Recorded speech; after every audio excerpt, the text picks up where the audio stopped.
Can ISIS be compared to the Nazis? Okay. Two completely different movements. Woodrow Wilson attempted to form a League of Nations after World War I. The Allied nations defeated Nazi Germany, and or not Nazi Germany, but Germany and Germany's allies. And the goal with the League of Nations was to ultimately to provide assistance and help to those peoples who had been defeated, help them get back up on their feet and go again. Just like Abraham Lincoln at the end of the Civil War. Lincoln, my favorite president of all time, Kentucky farm boy, country boy. At the end of the Civil War, Lincoln refused. So many people wanted to imprison the South, to put rules and regulations on the South, to put a chain around at least one leg of the entire South, the Southern people. And Lincoln said, no, we have been, unfortunately, a divided nation. Now we will be united. And so by not helping Germany after World War I, Germany fell into chaos. We think we got it bad now in the United States, and we do. There should not be one homeless person in the United States, the wealthiest nation in the world today, but unfortunately there are millions, including lots of people I know. I was homeless for a while. I lived in my car. I was thankful to have a car to live in for a while, but we didn't help Germany, and so we opened the doors. As the great writer Hermann Hesse, one of my favorite authors, said, is a visionary author, wrote Siddhartha, published in 1992. Steppenwolf, 1927. Hess was finally had to leave Germany because he warned the German people, if you don't change your ways, you're going to have a war come to you that will be worse than anything you've experienced with World War I. And he was despised, and there were many death threats, and he left and lived the rest of his life in Switzerland. Well, we gave Adolf Hitler the opportunity to form the Nazi Party, and then we experienced World War II, and the millions and millions of deaths, the death camps, were 6 million Jews, but it wasn't just the Jews. That was bad enough, but it was also the gypsies, and I got the gypsy blood in me. It was those who were disabled, who couldn't help themselves. Those were the first ones Hitler attacked.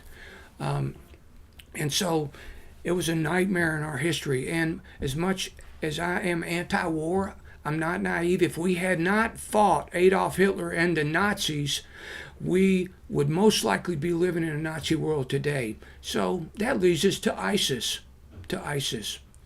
What do we do now about this Muslim radical militant movement who are, in the name of Allah,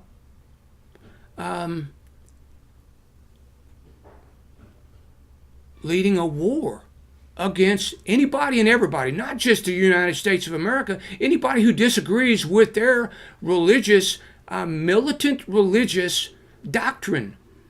And it's not pretty, folks. It's not pretty. They do not represent Islam. They do not represent, there are more Muslims in the world than any other religion. They do not represent the militant factions of Christianity, of Judaism, do not represent the majority of those people.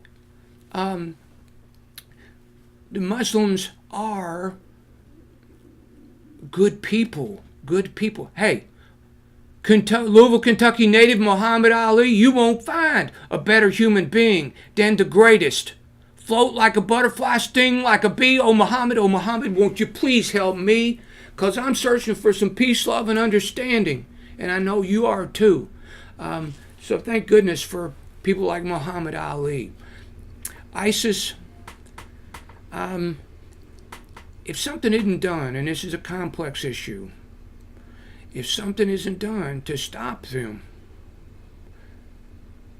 it is inevitable that we will end up in World War III. And as I've mentioned before, and I'll mention again, World War III is going to be a nuclear war, and it will be worse than all other wars put together.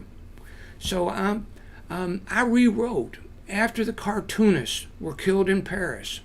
I took my poem "I Will Not Bow Down," which I initially wrote in 1994. I have visions. I wake up at 3 a.m. and I have dreams, and I have sleeping and waking dreams, and I pay attention to them. And I saw a lot of things in 1994. That's when I met the Dalai Lama and wrote "Never Give Up" with him. That's when I wrote "I Will Not Bow Down" and tapping my own phone. But initially it was "I Will Not Bow Down, America," because our secret government, starting with the CIA, which was born out of World War II, and work we did with many of the former Nazis who we brought into our camp because we wanted their secrets.